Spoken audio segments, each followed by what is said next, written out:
gentlemen, if I could have your attention, I would like to welcome you all today to today's Instant Issues feature. My name is John Morse. I'm the president of the board of the World Affairs Council of Western Massachusetts. Happy to welcome you to today's event, which features Dr. Vinnie Ferraro speaking on the topic of America and the Middle East, Will the Wars Never End? I want to thank our sponsors today, including Glen Meadow, the Greenfield Savings Bank's Wealth Management and Trust Services Department, Sir Speedy, the Wilbraham and Munson Academy, and our special thanks to NAI Plotkin, who are the managers here of this building and who provide this space to us and support us in so many other ways. I'd also like to recognize the board members who are with us today. Jeremy Cole behind the camera, who's taping for us. Past President Ken First, I believe, right there. Also Rich Rediker and Josh Weiss. I also want to thank to John and Meg Young, who are our friends who are out, who are registering you today as you came in. And also a special thank you to our executive director, Sid Melcher, for making all of this possible today. Thank you, Sid, so much. I want to put in a brief plug about membership. 2 points to make. If you are not a member, I'd like to encourage you to consider it. There are forms in the back, and it really is the best way for you to know about upcoming programs and other kinds of activities that we're doing. It's also the best way for you to support the work that we are doing here in Western Massachusetts. The other part of my message is I think a number of you who are already members will very soon be getting your renewal letters. If this is the time of year which you renew, I'd like to encourage all of you to consider supporting us at one of the higher levels that's available. We make a real point of the World Affairs Council to keep our basic memberships as inexpensive as they can, to make sure that as many people can join us, and that the basic membership level is never an obstruction or an obstacle to joining, but the council also very much depends on those members who are able to support the council at one of our higher giving levels. And if you're not yet doing that, I would encourage you to do that.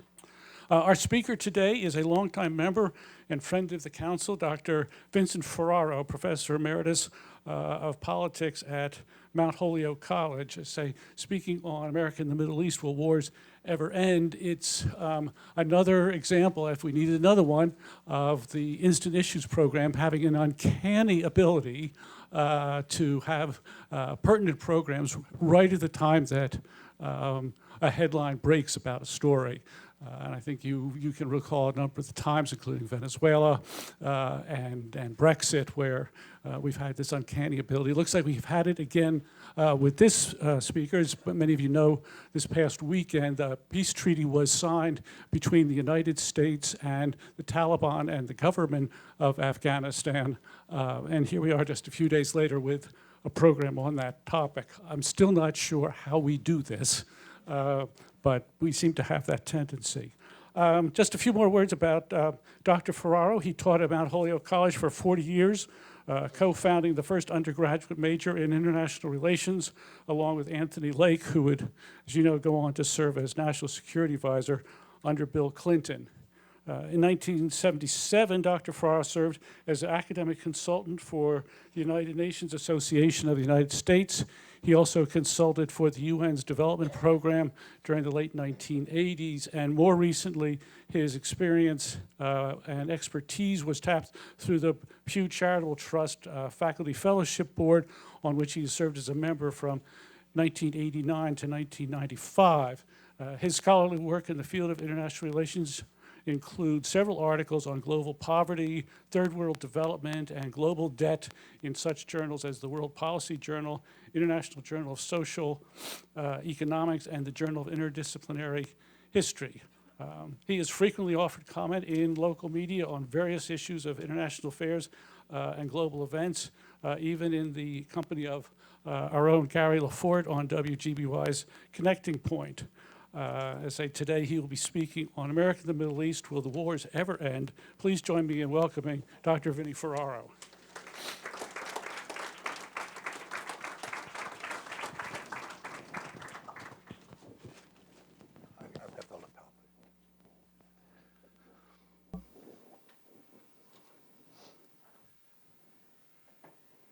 Thank you, John. I'd like to take credit for being on topic with contemporary stuff, but when you have a topic, America and the Middle East, will the wars ever end, you're pretty much sure that there's a war going on. I want to express my gratitude to you all for being here. This is extraordinary. This is wonderful. We need an informed citizenry in order to make intelligent decisions about our foreign policy, and this is the way to do it. And I look forward to the conversation after my prepared remarks, which I hope will be brief, but I'm a professor, so I can't guarantee that. And as a professor, I'm going to exert my professorial prerogative to give a little bit of background before I actually get to the question. This is important because we're talking about an area of the world that has not known self-government for a very, very, very long time. The Middle East was pretty much part of the Ottoman Empire. I mean, some parts of the Ottoman Empire had 20 generations of people living under the central control of that empire. And then when the Ottoman Empire broke apart after World War I, the French and the British moved in and carved up that territory and took control of the lives of the people there as well. So when we start talking about self-government, we're talking about an area of the world where we've only really been able to talk about self-government for the last 60 years, 2 generations of people. That's not a very long time to learn the basic rules of self-government. It's a very hard thing to do. And the United States wasn't really centrally involved with the Middle East at all, except for Jefferson's jousting with the Barbary pirates. The United States pretty much ignored the Middle East for a very long period of time. There was one exception to that, and that was the creation of the State of Israel after World War II, and the United States took very strong interest in that. And the United States considers Israel to be one of its strongest allies, and that persists to this day. But the United States also had another interest in the Middle East, which was expressed in oil. And this became clear after World War II. The British, in many respects, had locked up the Middle East for oil reserves. At the beginning of World War II, Great Britain controlled about 80% of the oil in the Middle East. And then when you get to 1953, after the Iranian Revolution in 1953 or 1951, the United States controls 80% of the oil in the Middle East. But the United States never really used the oil in the Middle East. It protected the oil in the Middle East largely because it saw it was in its self-interest to make sure that the oil flowed freely. Because the 2 most important allies of the United States, Japan and the states of Europe, were all dependent upon oil from the Middle East.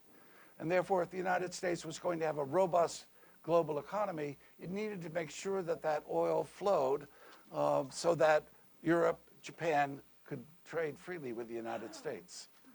So the United States took a special interest in making sure that the oil flowed. That required certain commitments, but not really substantial commitments for an extended period of time.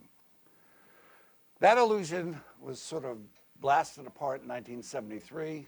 Most of us here probably remember the oil embargo in 1973 and the god-awful lines at gasoline stations and the fear that affected the American people about running out of oil. And that was a wake-up call to the American people. Again, the United States really wasn't importing that much oil from the Middle East at that particular time. But the idea of the embargo and the fungibility of oil affected the American economy quite dramatically. That all changed. The United States had an interest in protecting Israel, that's clear. But the United States also looked at the Middle East as a place on the chessboard in the Cold War with the Soviet Union. And so the United States would periodically become involved with the Middle East. The Eisenhower administration intervened in Jordan in 1956. The United States intervened in the Iranian Revolution in 1953. And then with the wars that Israel had to face, the United States was always sure to protect the interest of Israel. And that became most obvious as the Cold War progressed through the War of 1967. But everything really changed in 1979. And there were two things that forced the United States to take a more direct role in the Middle East. That was the Soviet invasion of Afghanistan and the Iranian Revolution in 1979. And the United States became acutely aware of the singular importance of the Middle East. And at that particular time, the United States began to become heavily involved in the internal affairs of the Middle Eastern states. This was most dramatically expressed by Jimmy Carter in his State of the Union address in 1980, January of 1980, in which he announced what came to be known as the Carter Doctrine. And the most salient piece of that speech was, "Let our position be absolutely clear. An attempt by any outside force to gain control of the Persian Gulf region will be regarded as an assault on the vital interests of the United States of America. And such an assault will be repelled by any means necessary, including military force." That was the most dramatic expression of the American national interest in the Middle East. And it was at that point that things begin to change quite dramatically. And the United States begins to replace Great Britain as the dominant power in the Persian Gulf.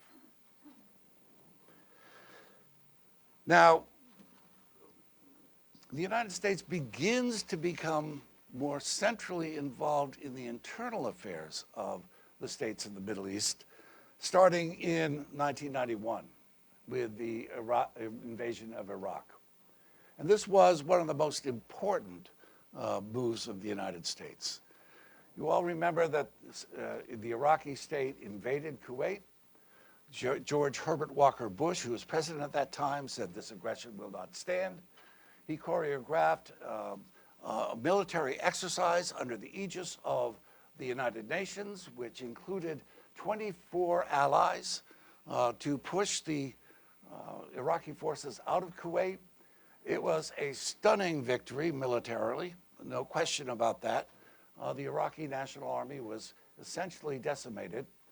And there were some in the Bush administration, Paul Wolfowitz, Pearl, Dick Cheney, Don Rumsfeld, at that particular point in time, who said we should move on to Baghdad and get rid of Saddam Hussein.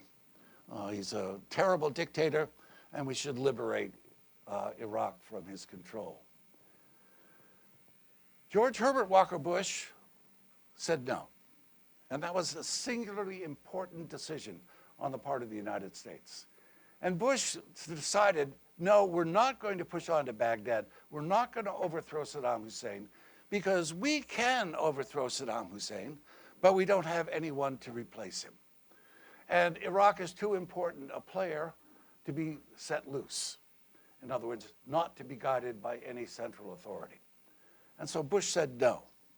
And that was, I think, a very good decision on the part of George Bush. And I think reflects his commitment to the multilateral institutions that the United States had created after World War II. That, however, begins to change, because after the invasion of Iraq, the United States makes the decision that in order to continue to protect Kuwait, the United States needs to keep pressure on Iraq, and that means that the United States needs to impose sanctions on Iraq, and the United States needs to make sure that Iraq cannot roil the pot again. That meant putting American troops on Saudi Arabian soil. And that changed the calculus of many states in the Middle East quite dramatically. Indeed, if you look at the fatwa of Osama bin Laden, which he wrote in 1993, justifying an attack upon American civilians, which ultimately takes place on September 11, 2001. Osama bin Laden says, we are justified in making this attack against the United States because the Americans have put troops on holy soil, and we need to get rid of the infidel from the holy places in Saudi Arabia. In addition, the fatwa said we should get rid that the United States should stop its sanctions of Iraq, and finally, third in the fatwa, the United States should stop its support of Israel. Now, the third thing was never going to happen, and Osama bin Laden probably knew that. But the first two arguments of the fatwa justified, in the minds of many in the Middle East, the attack that subsequently takes place on September 11, 2001, a barbaric attack upon the United States. And that was a major change in public opinion after September 11, 2001. And you probably all remember this very vividly. The United States was committed to doing something about the threat of terrorism, and that something included the use of military force against the state which was harboring Osama bin Laden, Afghanistan. Well, that war started in October 2001, and it's still going on, although we have faint hopes of what is called a peace agreement. It's not a peace agreement, as I'll try to express.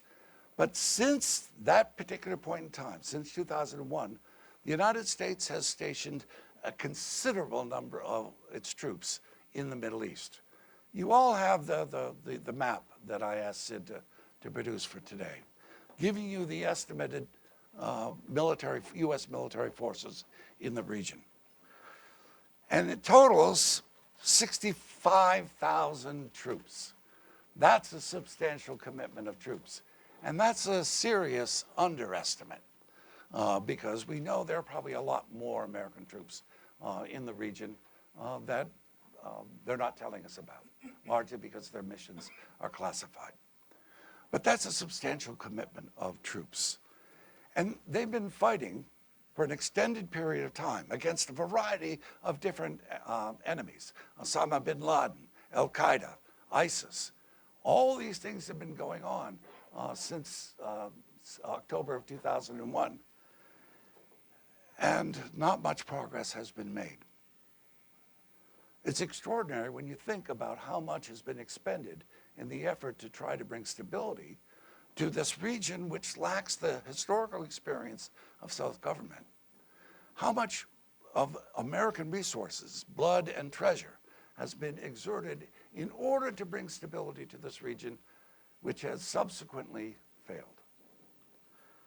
Now, there are a number of places we could talk about, and in the question and answer period, I'd be happy to talk about the American wars in Syria, the American wars in Yemen, the American wars in Libya, and the potential American war against Iran. But that would, I'd be talking here till dinner time if I were to do that. So I'm going to focus simply on what's happened in Afghanistan in the last couple of weeks.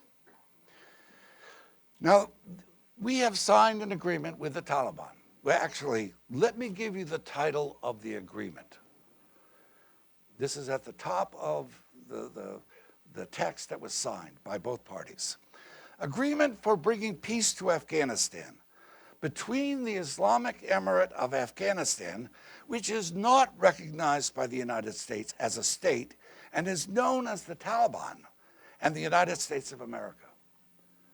That's extraordinarily convoluted language. it highlights Bismarck's comment about what diplomacy is. You know, diplomacy is the ability to tell someone to go to hell and make them look forward to the trip. Now, the government of Afghanistan was sort of a party to this agreement, but it didn't pencil the agreement, it didn't sign it. And it's been an outsider to this agreement. And it was signed after a test of a week of a ceasefire. Now, let me give you an idea of how ridiculous that was, okay? Much of the peace negotiations leading up to that agreement happened in a year of record violence. The negotiations took 18 months. But in the last quarter of 2019, the Taliban carried out 8,204 attacks, the highest in the same period over the last decade. In other words, the Taliban didn't stop fighting at all in the last quarter of 2019. The United States dropped 7,423 bombs and missiles during the year, and that was a record since the Air Force began recording the data in 2006. In the war, in the past 5 years, about 50,000 members of the Afghan military have been killed and tens of thousands have been wounded. The Taliban's losses are harder to verify, but their casualty rate is believed to be somewhat equivalent. Out of about 3,500 NATO coalition deaths, nearly 2,400 have been Americans. In other words, the fighting was going on at a very, very high level in the quarter prior to this agreement. And then, mirabile dictu, 7 days of peace, and all of a sudden, we have a peace agreement. Well, don't believe it. The agreement means that the United States will start to draw down its military forces, reducing its troop level from 14,000 to 8,600 in the first 135 days of the agreement, and then pulling its forces out of 5 bases in Afghanistan. The rest of the forces, according to the agreement, will leave within the remaining 9.5 months. So we're talking about a complete withdrawal of American forces by the end of this year. The Afghan government will release up to 5,000 Taliban prisoners as a gesture of goodwill in exchange for 1,000 Afghan security forces held by the Taliban. But the Afghan government said, no, we're not going to do that. So I don't know what that particular element of the agreement means. The United States also intends, along with members of the United Nations Security Council, to remove members of the Taliban from the sanctions list with the aim of achieving this objective by May 29th, 2020, by the end of May. And Washington, in particular, aims to remove the group from U.S. sanctions by August 27th, 2020. In other words, this is a really rapid de-escalation. The Afghan government will also begin negotiations with the Taliban to map out a political settlement which would establish the role the Taliban would play in the future. These negotiations are expected to start next month. I doubt that they will. And these intra-Afghan talks will be to achieve a lasting ceasefire in Afghanistan. Now note, the Americans are pulling their troops out before a ceasefire agreement has been signed between the Afghan government and the Taliban, which means that the Afghan government is being left out to dry, which is the reason why President Ghani is really, really worried about this particular agreement. Now, the last point is important because the Taliban has refused to engage with the United States or the Afghan government as long as there are, from their perspective, foreign forces on Afghan soil. So this is a significant concession on the part of the Taliban. However, it obliges them to do nothing. In other words, the ceasefire has to be negotiated with the Afghan government, and it doesn't come out of this agreement itself. There's also considerable ambiguity in the agreement. The Taliban are supposed to cease working with Al-Qaeda, the group that led the attacks against the United States and was the target of the US invasion in October of 2001. But one of the most important groups within the Taliban is led by a fellow by the name of Haqqani, who is a deputy of the Taliban, but also a member of Al-Qaeda. In other words, there's no way that they're going to break communications with Al-Qaeda because the very membership of the Taliban is represented in Al-Qaeda. There's also an incredible degree of ambiguity in the agreement concerning the rights of women. The agreement talks an awful lot about elevating the status of women in Afghanistan, something that the Taliban has refused to countenance. But the United States did not bring any female members of the Afghan government to any of these negotiations. In other words, they were all men that conducted these negotiations. The women did not have a voice in these negotiations at all. And so that particular objective of the American intervention is going to be very difficult to fulfill.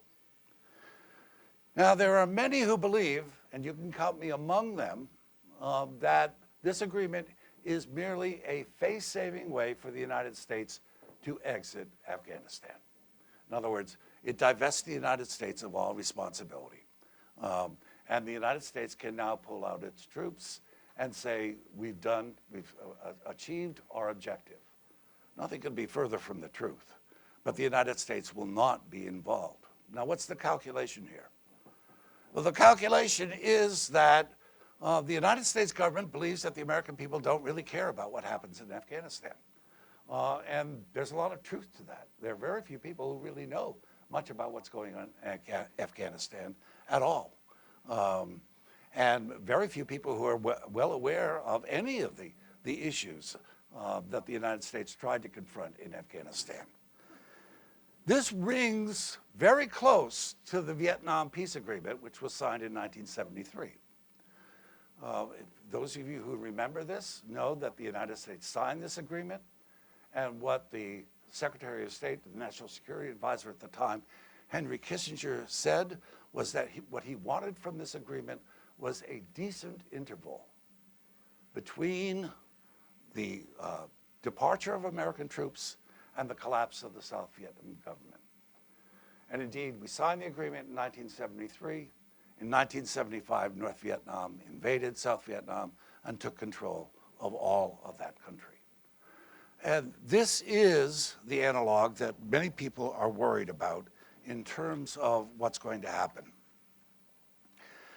Now, having said that, and this is where it becomes really difficult, is this a bad thing?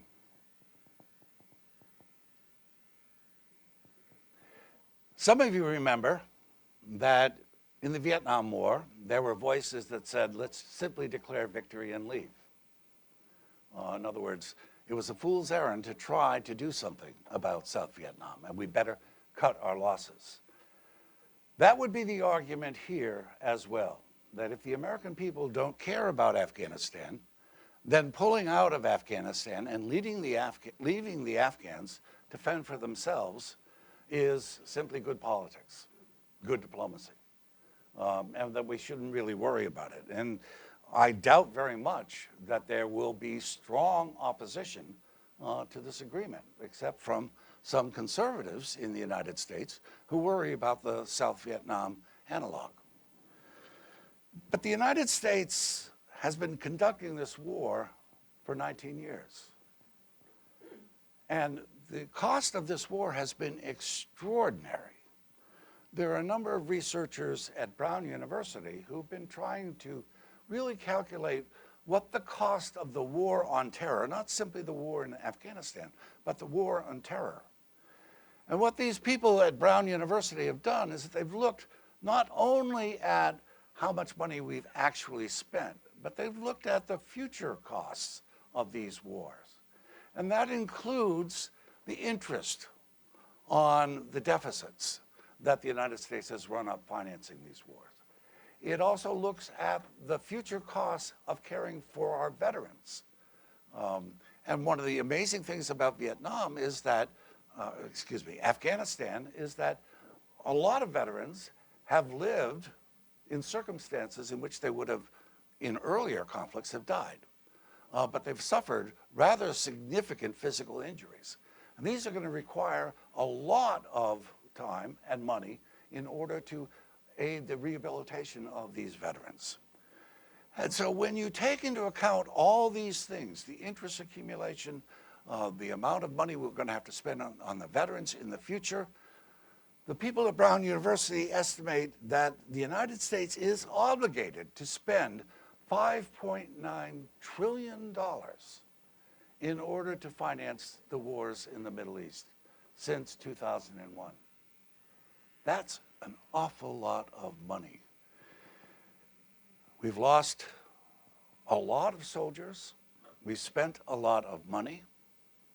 We've worked hard to try to create conditions which would lead to peace in Afghanistan, but none of them have really led to any noticeable increase in peaceful activities in Afghanistan.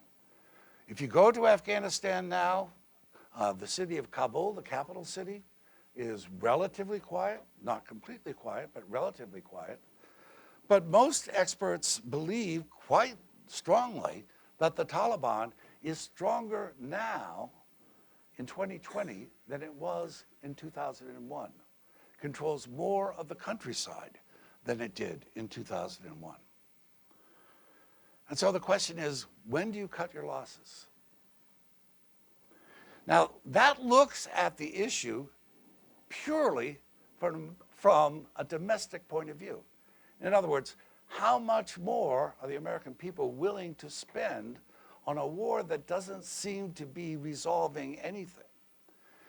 But that's misleading, because the United States has also made commitments to Afghanistan, and other countries have looked at the commitment.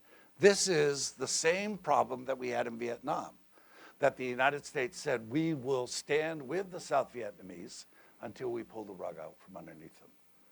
And now we've said the same thing about Afghanistan. And so the question is, where will the credibility of the United States in terms of its foreign policy end up? All right, I've gone on far too long. Understand that this situation is far from being resolved, but we do know a way to make sure that this doesn't happen again. And it's very clear. I would recommend that you all read carefully the speech that Woodrow Wilson gave in 1917 requesting a declaration of war from the American Congress to fight in World War I. Let me read to you the most important part of that speech. It will involve, the declaration of war, the immediate addition to the armed forces of the United States already provided for by law in case of war, at least 500,000 men who should, in my opinion, be chosen upon the principle of universal liability to service. In other words, a draft. Secondly, he goes on, it will involve also, of course, the granting of adequate credits to the government, sustained, I hope, so far as they can be equitably sustained by the present generation by well-conceived taxation. In other words, what Wilson was saying is, okay, we're a democracy, and we don't want to go to war needlessly. And as a democracy, we have two checks on going to war. And that's the need to coerce young people into the military, the draft, because they will drag their feet. They will not want to go, but they need to express that in ways that the Congress can understand. And secondly, we need to make sure that we pay as we go for a war and not put the cost on future generations.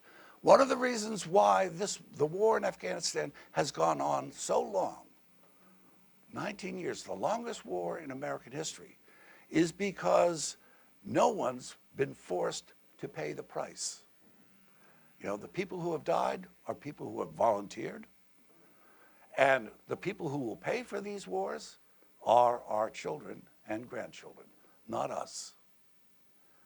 So if you want democracy to work, make sure that the people suffer when they make a decision to go to war, because then they will calculate more closely whether it is in their interest to do so. Now, let me depress you even more. We've talked about these wars that have been going on, and I'll be happy to talk about Syria or Yemen or any of the others. But we also know that there's another war brewing on the horizon, and that's a war against Iran. The decision to pull out of the nuclear agreement was one of the most consequential decisions the Americans have ever made, and it was a serious, in my view, mistake. And there's no way to really address the issue as it's been framed by the American government to make sure that Iran does not develop a nuclear bomb other than denying the facilities to make a bomb to them. And that means going to war. And I'm worried about this, very worried about this. We also should be very worried about a possible war with North Korea and a possible war with Venezuela. These are three hotspots that I think we should pay very close attention to. And if it appears as if there's an inclination to go to war in those three areas, we should probably stand up and say, if we're going to do this, let's reinstitute a draft, and not just a military draft. We should go for a universal service in which American citizens have the choice of whether or not they're going to do Teach for America or go into the military. But I think it would be very good if we could delay the number of people going to college right out of high school. It would do a tremendous service to the country. And whether or not we're willing to raise taxes in order to pay for these wars. Understand that we're now spending $770 billion a year on the military. That's an awful lot of money. And it's an awful lot of money that's not being used to address some of the problems that we're facing domestically. All right, I apologize for going so far over. It's a hazard of the occupation. But I'm happy to answer any questions you might have. Yes? Why were the Afghan government not involved in the talks between US and Taliban? Were they systematically excluded, or did the government didn't want to participate in those talks? The question is, why was the government of Afghanistan excluded from the talks? Because the Taliban wouldn't sit down and face them. Understand that all these negotiations took place in Qatar, in Doha, Qatar, because they didn't want it to take place on any soil that was considered prejudicial. The Taliban had said, we're not going to deal with the Afghan government because it's a puppet government. It's supported by foreign forces. And so the Afghan government was not invited to the negotiations. They were kept apprised of what was going on. But Ghani was not encouraged to be an active participant. In that case, why would the Taliban talk to the government after the US withdraws? Because the question is, why would the Taliban then talk to the government if the United States doesn't withdraw? Because the agreement commits the United States to a withdrawal. This is a question of timing on the part of the Taliban. As I said, the United States is committed to leave Afghanistan by the end of this year. And the Taliban believe that that will happen, and I believe that will happen too, because I think that the United States is going to just pull out of Afghanistan. And that frees the Taliban to then talk to other Afghans. Way in back. Assuming that it's going to be a repeat of the South Vietnamese situation after the Paris Peace Accords, where the North came in and within 2 years took over Saigon.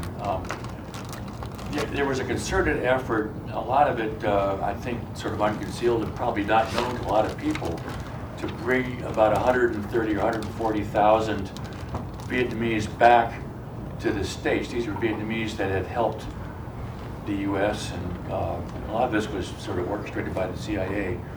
But do you think that there's any chance that any of these Afghanis and Iraqis who worked as translators and helped us, in our efforts over there, would be able to be granted citizenship or some sort of path to citizenship here? This is a great question. The question is, what are we going to do about the Afghans that we've abandoned? I mean, when we abandoned South Vietnam, there was a concerted effort to bring the South Vietnamese who had worked with the United States back to the United States. I don't think that's going to happen. I think this administration is not going to be welcoming to a whole bunch of Muslims coming into the United States. And that's going to be a very serious problem because the people are going to feel completely betrayed by the United States. And understand that if things fall apart in Afghanistan, there are other parties who are going to just jump in. The Iranians have an interest in Afghanistan. The Pakistanis have an interest in Afghanistan. The Indians do as well. It's going to be a free-for-all. I mean, this is going to create a vacuum, which means that there's going to be all sorts of pressures on the people in Afghanistan, some of whom have committed themselves to the U.S. effort, and they're going to end up dead. Pure and simple. How similar was the Soviet pullout from Afghanistan to our possible pullout here, and what can we learn historically from that? A great question, but one I don't think I can answer. The question is, how similar was the Soviet withdrawal from Afghanistan in 1985 to the American pullout? The Soviet pullout didn't really stimulate an awful lot of controversy within Afghanistan. I mean, because there weren't a whole bunch of people or outsiders who were lined up to try to take or gain control in Afghanistan. That is not the case now. I mean, the Soviet withdrawal didn't create a vacuum in Afghanistan. The American withdrawal from Afghanistan will create that vacuum. But that's a guess. I'm not a real expert on the Soviet withdrawal, so I'll have to study that a little bit more. It's a good question. Yep. I loved your talk. I work at a nonprofit that's actually based in Afghanistan in Kabul. Really? And yes, and so something that's interesting is the people on the ground in Afghanistan actually appreciate the presence of American troops because it helps with security. And there's significant fears of what will happen when the Taliban come in. And so my question to you, is there any instance in which you think that the Americans would stay? I mean, I know that there was recently presidential elections and Ghani won, but I know it's being contested by his rival. Or if the Taliban continue to bomb NATO facilities or where they see foreign troops. Do you think there's any instance that the U.S. would stay? This is a question we all have to grapple with. You know, if it turns out that the American withdrawal precipitates a bloodbath in Afghanistan, and there's a real danger that that might occur, is there any circumstance in which the Americans could be persuaded to remain and provide stability? No.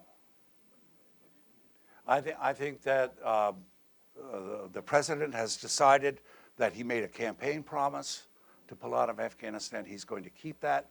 And he's made the assessment that the American people don't care about Afghan lives. And actually, unfortunately, I think that's an accurate assessment.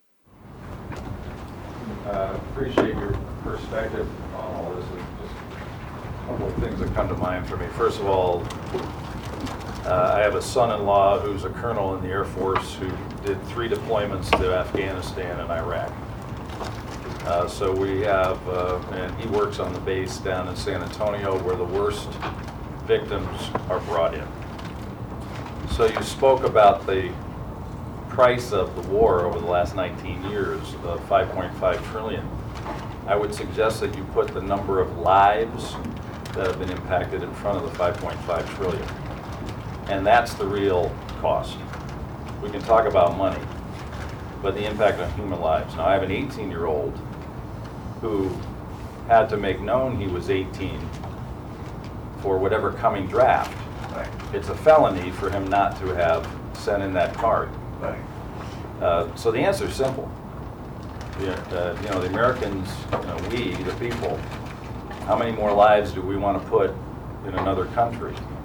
So that's my first point.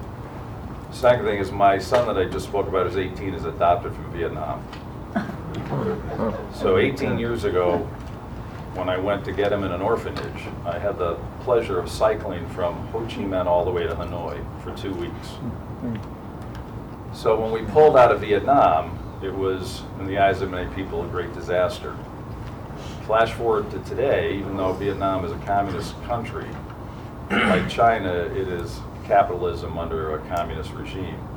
But if you ask the kids that are under 30, they have no memory of the war, and they will tell you, when you ask about a communist government, they'll just say, well, they're really old and they'll be dead soon.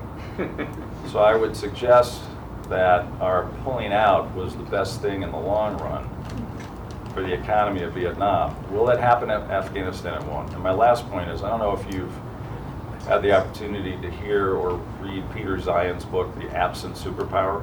You familiar with him at all? So I would suggest he's a global strategist.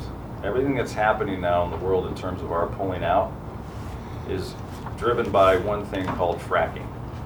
We're energy independent. We're still going to be the superpower of the world. We're just not going to put troops on the ground anymore.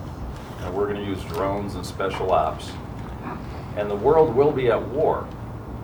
There'll be world conflicts. We're just not going to be the superpower that comes in and saves everybody going forward. And I suggest that to you. We should work through all that. Okay, your first point, incontestable. Yeah, we should worry about the lives much more than the money. One of the interesting things about the lives is that we have estimates from the UN that about 100,000 civilians have been killed in Afghanistan, but that only starts in 2009. The war was from 2001, and so we have 8 years where we don't know how many civilians were killed. Your second point about in the long run, Vietnam is better off. Well, in the long run, we're all dead. You're right. Afghanistan may, in fact, endure this. Afghanistan has been around for a very, very, very long period of time, much longer than the United States. And the people will, in fact, endure. But you worry about the lives of the people at this particular moment. And that's what they worry about as well. What was your third point? People no longer. We're the absent superpower. We're not putting troops on the ground. We can pretend that we can do things through air power. It's a nice fantasy. Yeah, I'm sorry. There are too many people in the world. You really can't exert influence from the air. It's just impossible. If you really want to get things done, you have to have troops on the ground. Yes, we talk about the Taliban. Are they a cohesive group with leaders who can speak for the Taliban, or is it just a mythical cloud? The question is a good one. Is the Taliban a cohesive group? No, absolutely not. You're really talking about an amalgamation of local lords. And they rule specific areas. And when it's convenient for them to cooperate, they do. When it's not, they don't. They're not going to be a national organization that unifies the Afghans. But understand, I don't think that any Afghan wants to have a unified state. I mean, that's an illusion that the West has created. We all need a benign state. No, we don't. We need to make sure that our trash is picked up and the water is available and things of that sort. It doesn't require a central state to do that. And the United States continually trying to impose a strong central government in Afghanistan was always going to be a loser, always. So the Taliban are not going to substitute for a government. But ultimately, they will come up with a framework that allows the territory to be governed well. And if not, they will go back to their old ways of just being really isolated, very fragmented. Not a bad thing. So is it correct that it is not necessary for the protection of the United States for us to be there? We, earlier on, you said we were in the Middle East to protect oil interests, not so much for ourselves, but for our allies. But we went into Afghanistan more for getting Al-Qaeda, getting the bad guys that are going to blow up New York City someday or whatever, with a dirty nuke or however they do it. Are we leaving ourselves vulnerable, or are we fine? The question is the United States at greater risk if we pull out of Afghanistan? Not at all. If we learned anything about the attacks on September 11th, is that, I mean, we created this illusion that Afghanistan was a central base and, you know, they needed it and all that. No, you don't. In this world, you can operate almost any place. So terrorism will be with us, there's no question about that. But a military response to terror is really stupid. It really never made any sense. And the whole idea of the war on terror, it was a nice phrase, but it really didn't jibe with the reality on the ground. You know, I mean, the United States is confronting terrorism in all sorts of ways, not just international terrorism, but domestic terrorism. We don't know how to deal with that either. No, I mean, things are going to be precarious, but you know, a military operation to protect us is not going to do it. And then is Afghanistan, if that's what happens in Afghanistan, does that apply to all these other places that we have troops? Get out of there, what does it matter? Well, that I think is a much more difficult question, okay? The question here is, does the American withdrawal from all these countries make things worse? And let me put it to you this way. We have one experience, historical experience, where the dominant power decided that it wasn't going to try to create stability in the world system. And that was the period of the interwar between World War I and World War II. Great Britain and France didn't have the ability to make sure that things worked, that the mail was delivered, that the sea lanes were protected, things of this sort. And they didn't have the ability. They had the will, but they didn't have the ability. The Americans had the ability, but they didn't have the will. I mean, Wilson knew that the League of Nations was necessary, but the U.S. Senate, led by Henry Cabot Lodge, the senator from Massachusetts, said no. And so the world went into drift. And then what happened was that people began to take advantage of the fact that there was no cop on the beat anymore. And that led the Italians to bomb the Ethiopians with mustard gas. It led the Japanese to slaughter the Chinese in Nanjing. And it led the Germans to the Holocaust. It led to the Great Depression because the British pulled off of the gold standard. There was no one keeping the economic system going. You probably do need a dominant power to try to make sure that things remain somewhat stable. With the US pulling out abruptly, you've got a huge vacuum, and there are a lot of parties that want to fill that vacuum.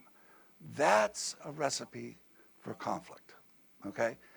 So one of the interesting things about our period is that we had Obama who wanted to pull us out, and he started out his administration with 3 wars. He ended up with 5. And now we have Trump that wants to pull us out as well. He's going to go ahead and pull out, although it's very difficult to predict what he's going to do. We were going to pull the troops out of Syria, and then we kept the troops in there to protect the Syrian oil. I mean, I don't know exactly what President Trump wants, but if he pulls us out, you're going to have vacuums every place. And that's a serious problem. Okay, Sid, we have one more question. A hand has been up for some time. I was just wondering, we know that our allies were against us pulling out of the Iran deal. what do we know about allies we have in Afghanistan and what they think of this deal with the Taliban? And what also do you think that Russia and Chinese strategists are thinking about the whole? The question has to do with our allies in pulling out of Afghanistan. We have about 17,000 NATO forces in Afghanistan. There are a lot of them there, but they are all there in non-combat roles. So as far as they're concerned, you know, they might keep those troops there. The Taliban hasn't really raised any objection to them. So they may stay and provide a degree of stability, but I suspect that they're going to pull their troops out as well. Because the Americans provide the essential component of security. And the Americans protect their troops. So if the Americans gone, they'll probably pull them out. And if you look at our allies, a lot of them are quite frustrated with American foreign policy overall. I mean, they don't know how to deal with the phenomenon of Mr. Trump at all. So, I mean, they probably will just resign themselves to whatever they can do, which isn't much. The Russians are going to exploit the vacuum to the hilt. We see that in Syria. The Russians are emerging on top in Syria. The Chinese are much more circumspect. They don't really want a global role. They're in many respects like the Americans were in 1930. They just want to make money and keep their head down. So I think I'm worried about the future. I really am. All right. Thank you very much. Remember, go out and vote. Today you're supposed to vote. So thank you very much. I'm going to do a little bit of... So Vinnie Ferraro was my very first Instant Issues lunch speaker in 2004. So I am delighted to have him back finally. So thank you for that. And I'd also like to offer you a copy of All Hell Breaking Loose by your colleague, Michael Clare. Excellent. Unusually, it is actually inscribed to you. Oh, my God. Thank you all. Keep in mind our next program on April 16th, Global Trivia Challenge coming up in April as well. And we should probably be having one or two more Instant Issues events either at lunchtime or after hours by the end of the spring. So thank you very much.